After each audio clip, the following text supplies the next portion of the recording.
Hey y'all, I hope you're doing well. Welcome to another episode of The Vert, where I give it to you straight. And today we are talking to a good friend of mine and a diehard Grizzlies fan. His name is Evan. We just kind of break down what we've seen in the bubble from the Grizzlies so far. They play, by the time you're hearing this, they will have played their next game in the bubble. They're currently winless 0-3. And so keep that in mind as you enjoy today's topic of the conversation. As always, make sure to follow me on Instagram and Twitter and all those good social medias. I'll be at the end of the podcast. And enjoy. Peace. I'm here with my good friend, Evan. He's a Grizzlies fan. He's been through some heartache, and we're going to be talking about the NBA bubble and how things are going for the Grizzlies. Full disclosure, I have not watched every single minute of every single Grizzlies game. I've caught bits and pieces, but that's why I brought Evan here to talk about it, because he knows more. He's closer to the team. And so, Evan, how are you doing? Sad. So Just sad. talk to me. What's been going on with Ja Morant in the bubble recently? He's struggled some nights. Some nights he's looked okay. It seems that he's struggling to find his before the halt form, what he was doing in January and February before the pandemic hit. It kind of seems that he looks like he's a different player in some ways. Yeah, I think my best assessment of it would just be sort of it's bound to happen to 20-year-olds that 4 months off from the game is going to hurt. Yeah. Then again, in some ways, another 20-year-old Jaren Jackson didn't seem like he really missed a beat in some ways. But for all the times that Ja Morant has avoided making rookie mistakes, I think some level of rookie mistakes have sort of defined these first three games in the bubble. I mean, he hasn't played badly for the most part, although I would say that the game against the Pelicans the other day was one of his worst as a pro. But that's interesting that you say that. Shot 1 for 10, I believe it was, from three. From three, yeah. It was interesting. Drew Holiday was going under every screen. He was basically daring Ja to shoot. And what we've seen this season is that he's willing to take 2 or 3 attempts a game, and he was knocking them down in the 30 percentile around there. And that was a big question for him coming into the season, was his jump shot. He had an unorthodox form at Murray State. He shot the ball okay, but he wasn't necessarily setting the nets on fire. Yeah. And so are you, as a Grizzlies fan, afraid that other teams now have the blueprint and how to guard Ja? Yeah. I think that's bound to happen to every high-profile rookie to some degree. My hope would be that at this point it's looking like we're going to play 5 more games, maybe 6, maybe 7. But my hope would be that depending on how the offseason, however that takes form, shakes out, and depending on when the next season starts, whether that's later in this calendar year or in 2021 or whatever, hopefully there will be a long enough offseason for Ja to develop his game just like any other rookie would and sort of adapt to the ways that the coaching staff and that he realizes teams are adapting to him. Yeah, I mean, I think an offseason will do him good just like it would any other rookie of the year. Right. I mean, recently I noticed the outrage at Dylan Brooks from Grizzlies fans on Twitter. It seemed we were texting about it a bit, and it seemed that it was kind of the tipping point, or this bubble has been where the water has sort of boiled over. I was thinking about the best way to describe it, and I think so. He signed if I remember correctly, 3-year, $35 million extension back in the spring, shortly before the season shut down. And Grizzlies fans were pretty stoked about that. Honestly, it was a good deal at the time, and maybe still is. But I think he's had a good season, but with the caveat that the good parts of his season have basically just been covering up all the bad parts of his game that have existed since he was a rookie. And I mean, I think he's on his worst days, Dylan Brooks is a player of extremes. He's never a net neutral player. Right. He's either going to win you the game with 28 7 and 5, or he's going to just completely screw you over like he did against the Spurs with the 7 for 20 shooting game and giving up just the dumbest foul of all time against DeMar Right, DeRozan. right. But yeah, I think, gosh, it feels bad to talk about a 3 game sample size as being, what it took for Grizzlies fans to just collectively turn on the man. But it's for whatever reason, Dylan Brooks has just been revealing why he's not a complete player and Hmm. why, and just sort of showing off the bad aspects of his game and how Right, right. we've been shielding that for 3 years. I mean, but he was, what is he, like a second year guy at this It's point? his third year. Third He's year? 24 years old. And so you'd hope by your third year, you're starting to work out a bit of the kinks in your game. And obviously, there's going to be bad stretches. One thing that was talked about a lot was his propensity to want to play hero ball. Exactly what I was And going to bring up. Yeah. yeah. And it's funny because as a Thunder fan, I dealt with this a lot when we had Russ and KD and Uh-huh. Harden. Now, That's a different story, though, when you have 3 superstars. yes, I think yes, that yes, you yes. have a It's little a liberty to very play hero different, ball. right. It's a very different story. But truth be told, in terms of offensive players, it was KD, James, and Russ in that order in terms of what they're capable to do on offense. And Mm. oftentimes, what would be so infuriating for younger Ian would be when the game's in the balance and you have Kevin Durant, one of the best scorers in the NBA, and then Russ comes down and takes a double teamed fadeaway mid range jump shot. And it's moments like that where I see you're trying, but let's focus that effort. And then we kind of, as a Thunder fan, I saw it again in the 2016 to 2019 run when it was just Russ and then eventually Russ and PG and Carmelo, then just Russ and PG, where Russ kind of would assume that he's taking 7 threes a game, shooting 29%, and you're kind of scratching your head at why. And then when the game is in the balance, he's a non-shooter that will Yeah. think he is the best shooter on the floor. Yeah. And That what were you that saying? kind of that kind of gets back to what I meant to say. Oh, and he mentioned his 3 point shooting stat line from the last game is 1 for 10, and I don't think Ja is of the mentality that he thinks he's the best shooter, like Westbrook would think But he had sometimes. to take those shots. If they're going under the screen every time, you have to keep the defense honest. Yeah, I mean, Grizzlies fans know that Ja is not a great 3 point shooter, and he's not a great shooter overall. But and I mean, I don't blame him for wanting to experiment with his shot, let's say, Mm-hmm. and to just take risks. But I don't think the third game of an already 2 game losing streak against the Pelicans is the right time to be experimenting, for one thing. Right, right. And that's where it gets back to like just making rookie mistakes. And when you're 20 years old, like psychologically you have this propensity to want to prove yourself, and that's fine. Mm-hmm. But I think he just got the better of him, that he thought he had to take these shots. And of course, like, take an open shot, but when you've missed your first 8, There has then to be something. reevaluate. Yeah. Yeah. And I think what's interesting or what caught my eye a little bit when I sat down to watch bits and pieces of that game was Mhm. how the Pelicans were really weren't allowing Ja to turn the corner. Now, Ja's a great pick and roll ball handler. That's one of the things that I was high on him when he was at Murray State his freshman year. Is that he's this point guard that's an amazing pick and roll ball handler. He can make some passes that you don't even see 10-year NBA veterans make out of the pick and Mhm. roll. Yeah. Now, Drew Holiday going under every screen and really just staying attached to him in that game didn't really allow him to turn the corner. And you kind of saw this John Morant where he wasn't able to get to the rim, which is his one thing that I feel that a lot of Memphis's offense was built around, was his ability to get to the rim, collapse the defense, kick out to open shooters. Mhm.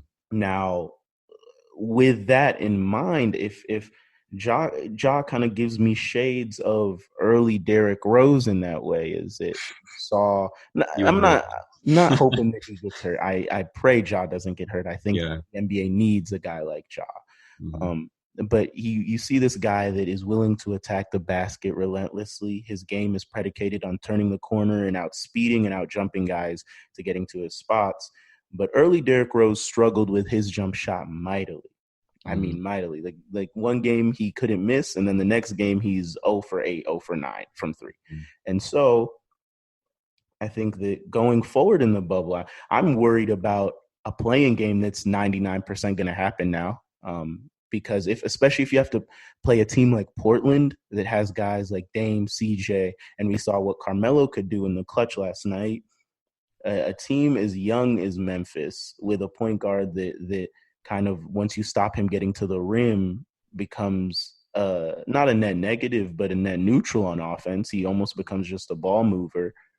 In what way could you see Memphis winning a play-in tournament with Portland?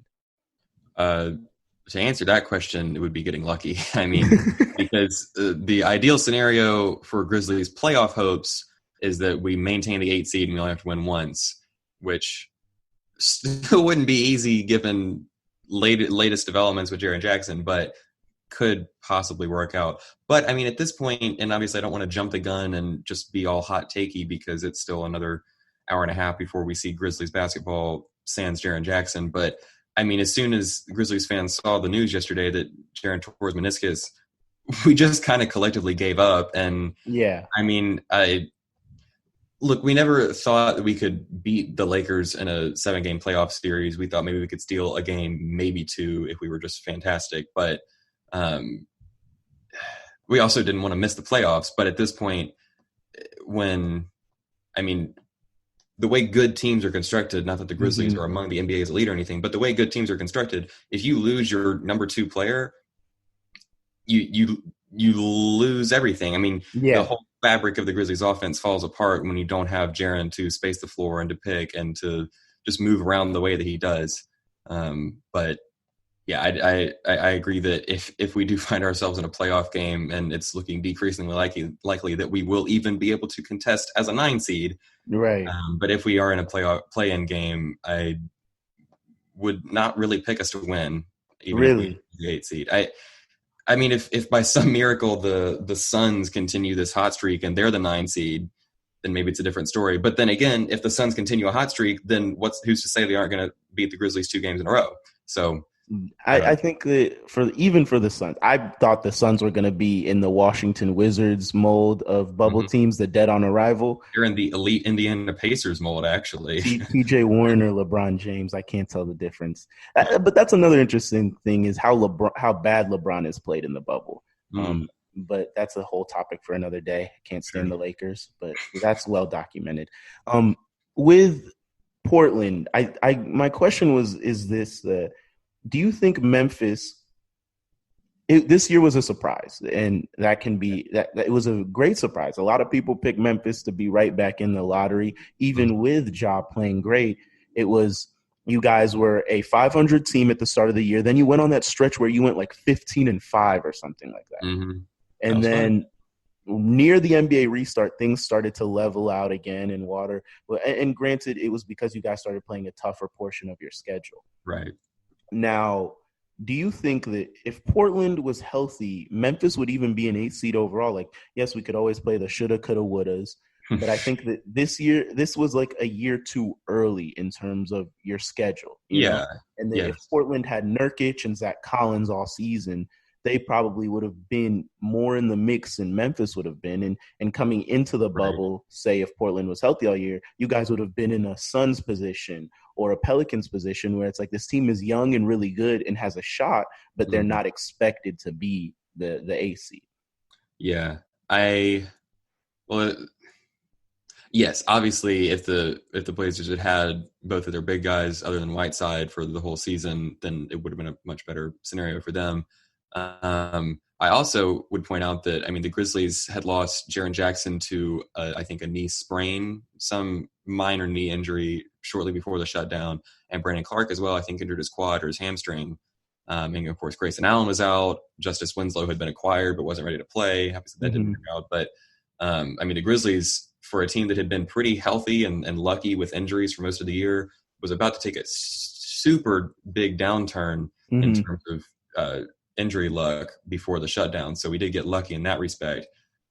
So especially like you mentioned, we were about to enter this really tough portion of our schedule. I think it could have gone just absolutely horribly, being down 4 players, a couple starters, a couple rotation players.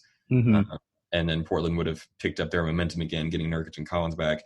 And essentially that's happened in the bubble in 3 games, except we've sort of been on even footing in terms of being at full strength. I mean, Winslow got re-injured and that sucked, but for the most part, we were the same team that we were at the shutdown, getting Grayson Allen back, Mm-hmm. and the Blazers were now back to full strength. And I will freely admit that when the Blazers are at full strength, they are a better team than we are. I mean, they have Damian Lillard and CJ. Those guys. Yes, as they demonstrated in the opener. Although we were really close. I mean, it was one misstep away from having a shot to win the game at the end of regulation. Right. But yes, I think the Blazers are a better team than we are in a vacuum and being at full strength. Just by virtue of Damian Lillard, who I think is the best point guard in the NBA. Oh, really? Yeah, I do. I of course that boils down in part to do you consider guys like Luka and LeBron and Ben Simmons to be point guards? If we're talking just pure point guard, then I think yes, Lillard is the best. Yeah. But another discussion, perhaps. I was also thinking yesterday, I think just while I was watching the Blazers game last night, I think in some ways the Blazers and Grizzlies are sort of constructed in similar ways. Mm-hmm. Obviously just at very, very different stages of their development, because Dame's in his prime and McCollum's in his prime and Nurkic and Collins are really sort of growing into stars. Mm-hmm. But I don't know, maybe I'm making it too simple, but just this manner of having, a superstar point guard, obviously with the caveat that Dame is an actual superstar and Ja is a 20-year-old superstar, as much of a star as a 20-year-old can be. But having, this pair of bigs that the Blazers will roll out Collins and Nurk at the same time, and the Grizzlies will roll out Valanciunas and Jaren Jackson. And I want to say the Blazers are lacking in wing play because Gary Trent Jr. has been just – I don't know. He got Michael Jordan secret stuff. I don't know. Exactly. But, I mean, if you had to pick a quote-unquote weak spot on the Blazers roster, you'd probably say just the wing in general, which the wing is exactly the same. But it's also tough to find great wings in the NBA. Like that position is a tough one to fill because you have the elite wings and then there's a big drop-off. And then you have like the Robert Covingtons of the world. And then under the Robert Covingtons, entire Rockets roster. Yeah, and then under the Robert Covingtons, you have the Terrence Fergusons of the world. And so it's like it's one of those positions that you're either great at or you stink at. Yeah, and there's no in between. But yeah, it did just kind of strike me that the Blazers and Grizzlies sort of have a similar makeup, just in terms of really the starting lineup and how the rotation goes and sort of what they look to accomplish on offense. Of course, granted, the Grizzlies don't really have a player in the mold of CJ McCollum, who is honest. Grizzlies Twitter will tell you that CJ McCollum is like first team all Grizzlies killer for the last 10, 15 years. Like you put him on that list with Ginobili and Kevin Durant. But anyway, I'd really like to see the Grizzlies come across a player, certainly a player of McCollum's caliber, because Dylan Brooks is not that. He's also just a different kind of guy. And anyway, I don't think that he is going to be second banana on a championship team. I think he's a definite third banana when it comes to how you construct a team and how you. I'll interrupt you. You froze up for about 10 seconds there. So my bad. You're good. But I was saying how Dylan Brooks he doesn't strike me as a second banana on a championship team.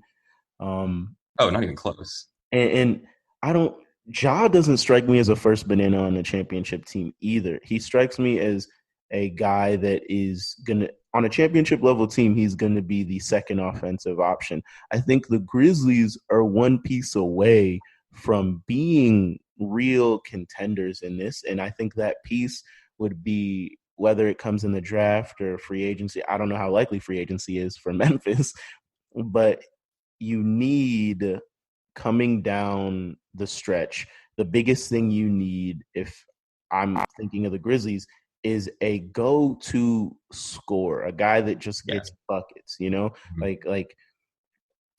for all intents and purposes right now, not for real, but in jokingly, a TJ Warren, like a guy that's TJ Warren. For sure. And I don't know because I don't think this draft has that type of score in it. I think that this draft is point guard heavy with a bunch of point guards that are going to end up being average NBA players. I think LaMelo Ball is one of the most overrated prospects that we've had. Hmm. He has talent, but in terms of actually showing us what he's capable of doing, he can't shoot.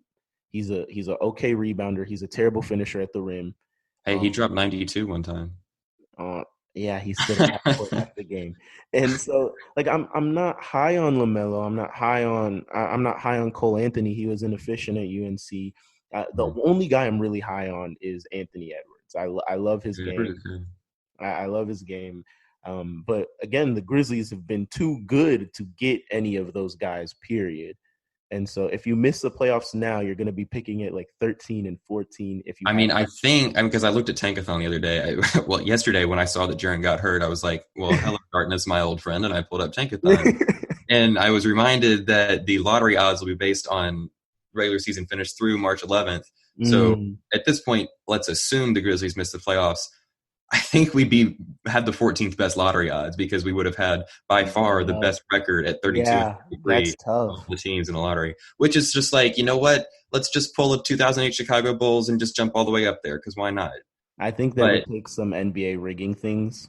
And mhm. And the NBA, I mean, the Grizzlies are the literal last team that the NBA could even consider rigging for. the market size is too small.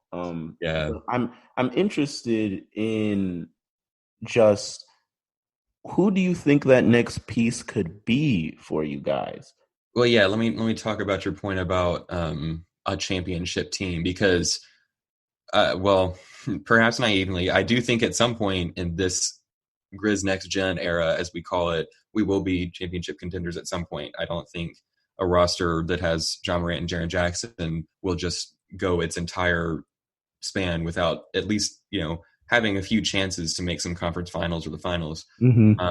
But like you say, yeah, we're missing plenty, and I think we have plenty of time because it's another 6, 7, 8 years before these guys hit their prime, and that's fine. But um, I think to your point about Ja can or can't be the best player on a championship team, I think it's because he's in such a different mold than what we've seen in the last, let's say, decade of best players on a championship team. Because for the most part, it's just been Stephen Curry and that's it. Right, right. And then a LeBron and a Kevin Durant, but it's not usually going to be the point guard in any situation who's the best player on a championship team, and Mm-hmm. especially with a player who like Ja, who just really embodies what a point guard should be. He's unselfish, yet he can score. He can move the ball. He can work amazingly off pick and roll.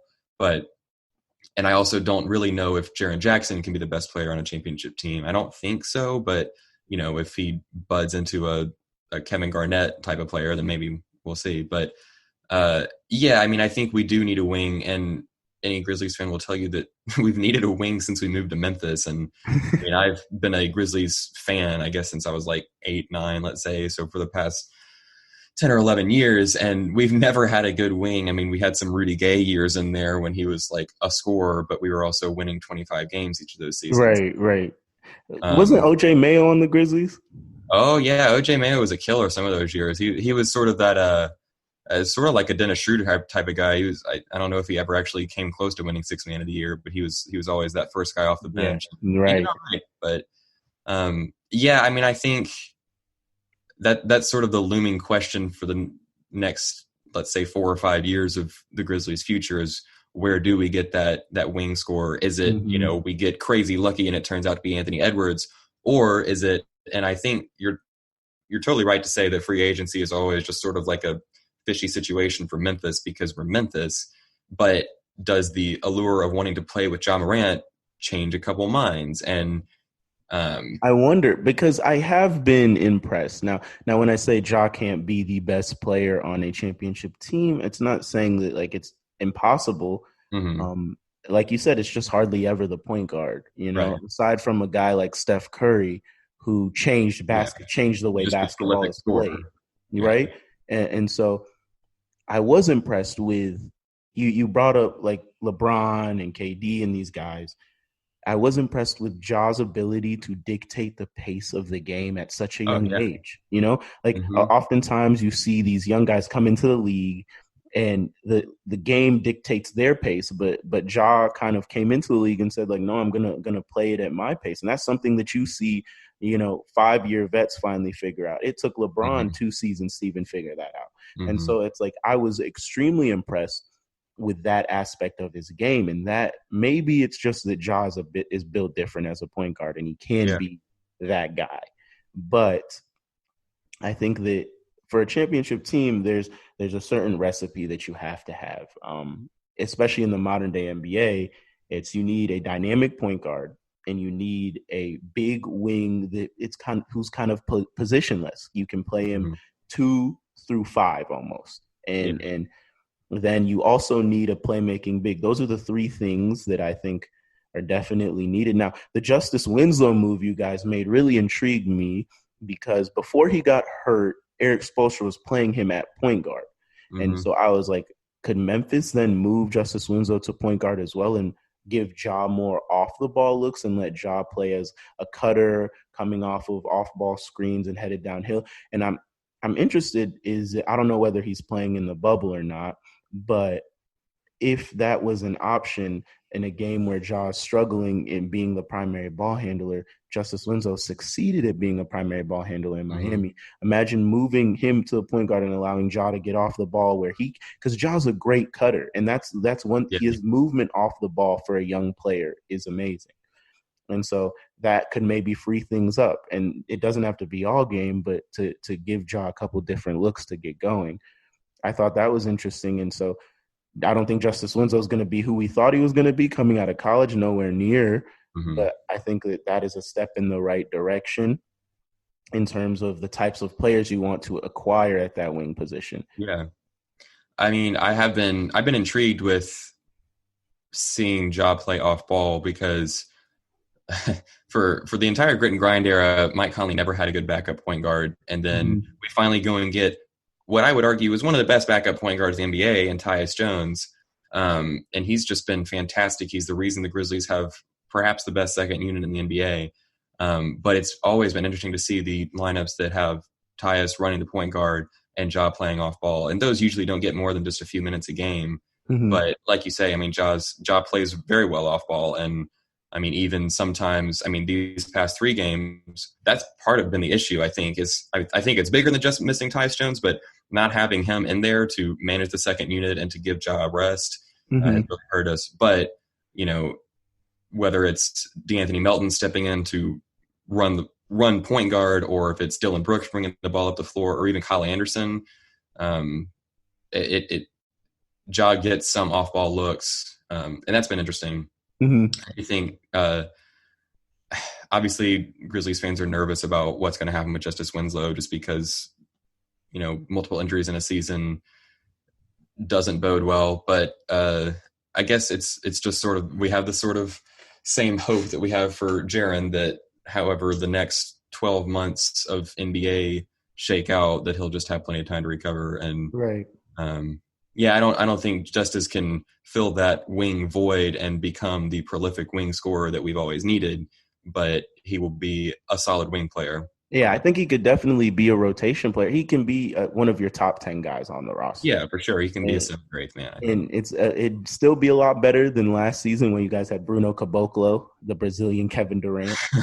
And Bruno was fun. I'll say that. I because he mean, had those games where he just go off for 20 and you're like, who is this guy? yeah, he's But finally I still never understood when the Raptors took him what they were trying to do. But that's get the Brazilian Kevin Durant, obviously. they had like some fuzzy like C grade tape that was shot on an MP3, and they're like, this is the guy we want. No, but back to the Grizzlies for a second. I want to talk about Grayson Allen Yeah. because I can't stand the guy, but it's cool to see him finally seem to figure it out. He spent some time in the G League for Utah, and then he came over in that Mike Conley move last Mhm. summer. And, he's been in and out of the rotation, but it seems that he's finally found some footing as a real rotation guy for the Yeah. Grizzlies. Yeah. I mean, the Mike Conley trade, real quick. You couldn't have asked for a much better return for your franchise cornerstone after all those years he played with us, because in Especially total, with how bad he was at the start of the season, not going to lie. sure, exactly. Yeah. I mean, I don't want to say we won that trade because I don't want to like take a dig at Mike Conley or anything, but I think it ended up working out pretty well for both teams. But in total, we got Grayson Allen, Brandon Clark, Gorgie Jang, and Justice Does he still Winslow. play Gorgie? I think Gorgie's played like 3 minutes in the bubble. I don't quite understand what coach is thinking, not using him at all. But we can get in. Let's talk about Coach Jenkins in a minute too. But anyway, yeah, it was a pretty solid return because we brought in guys from basically 4 different teams as a result of the Mike Conley trade. And yeah, Grayson Allen. Anything I say is going to be an overreaction to his last 2 games, basically. Right. But obviously, I've been encouraged, and I was glad to see that he was, able to come back and play in the bubble. And I personally didn't know, like up until right before the scrimmages started, whether or not he was going to play because he was, for all intents and purposes, ruled out at the or about a week or 2 before the season got suspended. So we did not expect to see him at all.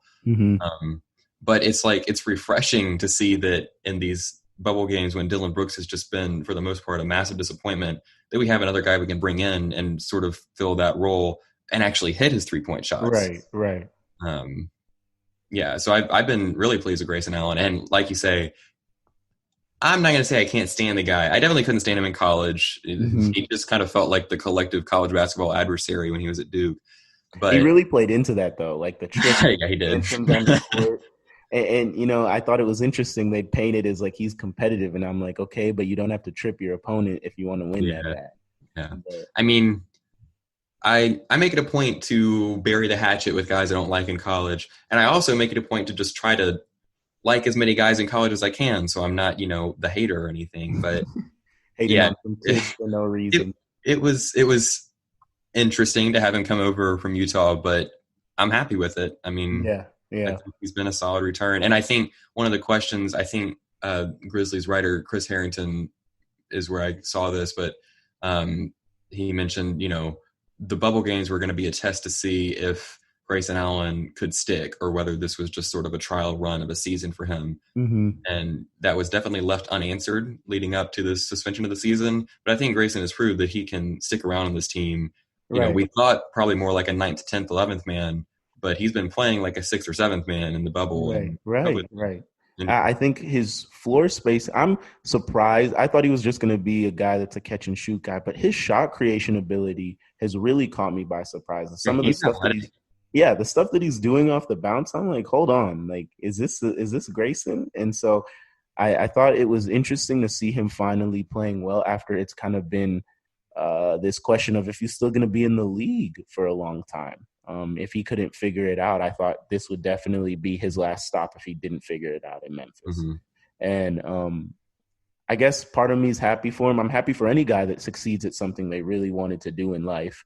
And Grayson really wanted to be an NBA player. And so I'm glad to see him playing well. But let's talk about Gorgie Jang, the supposedly highest paid player on the Grizzlies. He sure is. I mean, when we traded for him, he brought our average age up by at least a year, I think. and then when we signed old man Tolliver, he brought our average age up by like a full 3 years. Anthony Tolliver is older than Taylor Jenkins, which I have to stop being surprised that there are coaches coaching guys who are older than them anymore, because that's pretty much common practice in at least basketball and football.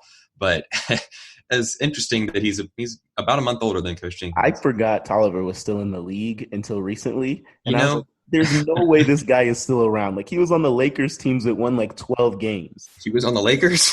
Yeah. Okay. Anyway, I remember I watched a few clips from the TNT's NBA preview a couple weeks before the season got restarted, and they did a game of who he played for, I think is what they called it, where all the guys, also known as just Charles Barkley, would guess, who does this player play for? And 2 of them were Justice Winslow and Anthony Tolliver, and he had no idea that they were both on the Grizzlies. I think that every time Anthony Tolliver hits a shot and there's a few hundred tweets about him, you start to see trending in Tennessee, Anthony Tolliver, and all the tweets are I had no idea Anthony Tolliver was still in the NBA. It's absolutely mind-boggling. I had no idea he was still playing basketball until 2 days ago. I was like, "There's no way this guy is in the bubble." I believe the date was March 2nd. The game we played against the Hawks right before the season shut down. Yes, March 2nd.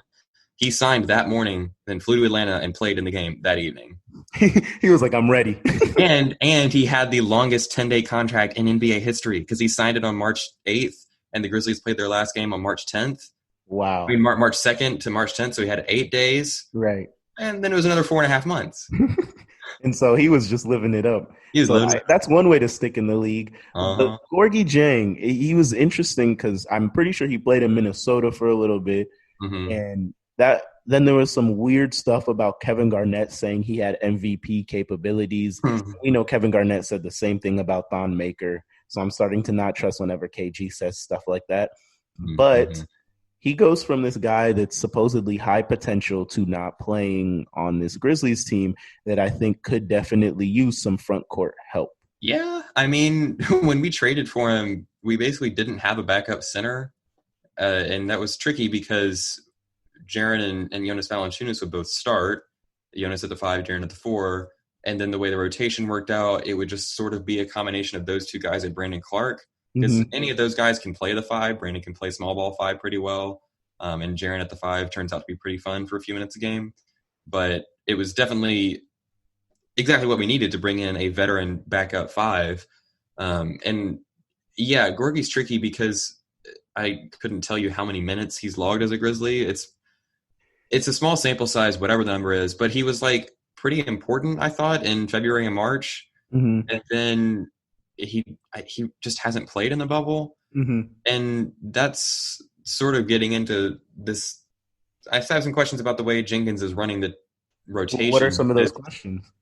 well, for one thing, why isn't Gorgie Jang playing? Obviously, he'll have to play more now that Jaren Jackson is hurt because it'll be Clark and Jonas starting at the 4 and 5, and Mm-hmm. then Gorgie will probably come in as that second team center. But about Valanciunas, I think 2 out of the 3 games we played, he just basically has sat the whole fourth quarter. One of them was foul trouble, which makes sense. I think that was our first game against Portland. But in the in the Spurs game, he just like didn't play in the fourth quarter. He had like 4 Right. fouls, and we really needed him. Yeah, yeah. I mean, I guess part of that is the way the Spurs roster lineup is constructed is like it's They're just playing DeRozan at the four four. guard. Yeah, they're 4 guards and a big man. So, but like even then, it just feels like why not get a mismatch? Why not bring in your big bully ball center in Valanciunas? So yeah, for the most part, I've just had some questions about how Jenkins has been rotating through the big men. Mm-hmm. And also, I just sort of automatically had the question of why is Dylan Brooks still playing this many minutes when he's just consistently proving he's kind of an idiot. So I wasn't expecting Jinx to like pull him out of the starting lineup or anything, but Monitor let's his just say minutes I a bit was more. what? Monitor his minutes a bit more. Yeah, I Yeah. was. Let's say I and most of Grizzlies Twitter was relieved when he got 2 fouls in 2 minutes against the Pelicans because that sat him out for the whole first quarter. And Right. Grayson Allen came in and had 15 points in the first half. So Right. yeah, I think what was interesting was seeing how you guys really had no matchup for Zion. does And anybody? I think the Clippers do Yeah, really well but I'm sure. it's because they have Kawhi and Paul George, two of the Hmm. best wing defenders. Um, but I mean, Zion didn't necessarily set the Nets on fire with efficiency, but he was just a pain in the butt the entire game. Yeah. And I thought that was really interesting. I wanted to see what happens when you put a quicker wing on Zion, and that would have been a case where you'd like to see maybe. I don't think Dylan Brooks could, but I was expecting. I think Jaren Jackson, if he stops fouling so much, I think that he can be a real defensive stopper. Oh yeah. He has lateral quickness to stay with guards. He's long, can defend the rim, especially if you have Valanciunas there anchoring the paint. That allows Jaren Jackson to cheat more. That's why I really hope that he heals from this meniscus thing well and it doesn't take too much from him. Hmm. Because if we're talking, we always talk about like Giannis stoppers who like Al Horford and Bam Adebayo or Giannis stoppers. They kind of stop him from attacking the rim and stuff. I think Jaren Jackson Jr. could be the same mold for because Zion struggles against length, and I think that a healthy Triple J can make things difficult. I don't think Zion's as athletic as he was even 2 years ago at Duke. At this point, I think Hmm. that to get back to that point, he does have to lose a little bit of weight. But then that also puts into the question of when you're thinking about, because the Pelicans and the Grizzlies have been so interlocked because of their two rookies. Right. Everybody's like, oh, the Pelicans are sweet. And then somebody's like, no, but Ja Morant's nasty. And it's like, both of them can be good guys. Like, Yes. Also, like, let's remember that they're friends. They played in AAU ball yeah, together. Like, yeah, they love each exactly. other. They're trying I to mean, stop manufacture a thinking that fake they hate each rivalry. other. Yeah, they're trying to manufacture a fake rivalry that really isn't there. But I think in terms of looking to the future, I think these two teams, the Pelicans and the Grizzlies, in 4 or 5 years can be two teams that go at it in Western Conference Final Series. Yeah, for sure. Now, going forward in 3-4 years, can Jaren Jackson learn to not just smack somebody across the face when going for a block shot? Hopefully. I Hopefully. think I don't want to say Jaren's fouling issue gets overstated, but I don't think it's not his kryptonite the way that other players have a kryptonite, like Dylan Brooks and playing hero ball. Mm-hmm. It's probably Jaren's most tricky trade that's most liable to get him in trouble. But and yeah, I think Jaren's best games are the ones where he doesn't foul because that means he can play more minutes and Right, right. it's in a rhythm. And yeah, I believe for most of the minutes that Zion was in the game, I think he played like 23 minutes against us the other day. I think most of those minutes he was defended primarily by Jaren. And I think that was the right move because, like you said, Dylan Brooks couldn't possibly keep up with him. He's our best perimeter It would defender be most of the rats. time. But yeah, I think Jaren is a really solid defender and showing that he can be a really good two-way player. I think that he can definitely be. I don't think Valanciunas is going to be in the picture long term. If we're Yeah. thinking 7 years down the line from now, I think he Yeah. fits what you guys are trying to do right now, and I think Mhm. that you guys are going to try to find a big that does that same thing on a cheaper deal eventually. Yeah. But for defensive anchor purposes, Jaren Jackson, because I saw what he could do in Michigan State, and Mhm. I know that he is a big that he's so versatile. You can put him in whatever situation and he seems to exceed at it. So if he can Yeah. stay on the floor, I think he has the foot speed to keep up with Zion, and he has the double jump ability that, yes, Zion is a prolific offensive rebounder, but Jaren Jackson can keep up with that. And that's the thing is you're never gonna. It's the worst game I saw Zion play was the one before yours where he had 7 points or whatever. But you're never going to stop a player that's that talented in the same way. Like you're never going to completely shut down LeBron or KD or any of those guys, but you can slow them down. And where Zion struggles is against length. And so Mhm. if we're projecting 5 years down the road, everybody talks about how perfectly the Pelicans are built, but I think the Grizzlies, if they keep on this track, can be perfectly built to contend with the Pelicans in terms of they have guys that can negate the Pelicans pieces like Brandon Ingram and Lonzo Ball Mhm. and guys like that. I think when push comes to shove, Ja Morant will be able to guard Ja Morant will be able to guard Lonzo if it comes down to that in Mhm. a game where it matters. I think Ja has the quickness and the hand speed to be a great on-ball defender if he builds up his frame a little bit more and gets stronger so he doesn't get pushed around. I think Jaren Jackson has the foot speed and ability to keep up with quicker wings and quicker bigs that Zion uses his athleticism so much because he's so undersized. Mhm. But Jaren Jackson has the length and has the speed to be able to contend with him. Yeah. And so, but it has been fun, Evan. I think the Grizzlies play soon. And so They you do. want to skedaddle. Hopefully, you guys don't go 0-4 now. Yeah, I'm not hopeful. Who do you guys play today? I believe it's the Jazz, and we're just coming off literally less than 24 hours removed from being absolutely demoralized by a injury to your star player.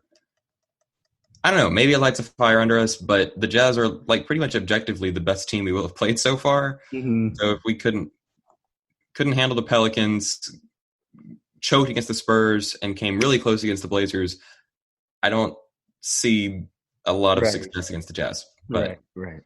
I guess our only hope at this point now is to, if we are assuming that we want to make the playoffs, which I guess we do, Mm-hmm. even though we'll get destroyed without Jaren. But I guess our hope is that we play the top three seeds in the East as our last three games. So our hope is that Giannis is resting. The Raptors have a Bucks bad haven't been game, that good in the bubble, though. and maybe. and And that so, maybe Tatum rests when we play the Celtics or something. yeah, hopefully we'll see how things shake up. Hopefully we can talk soon when you guys are 0-8 and you can vent all your frustrations. That sounds amazing. All right. Thank you so much. Of course. Well, there you have it. Another great breakdown by Evan on the Grizzlies. Stay tuned for future podcasts. You can follow me on my Instagram. It is at IAN_KAYANJA. You can follow my Twitter, which is at IANKAY. And as always, may the rest of your day be the best of your day. Cheers.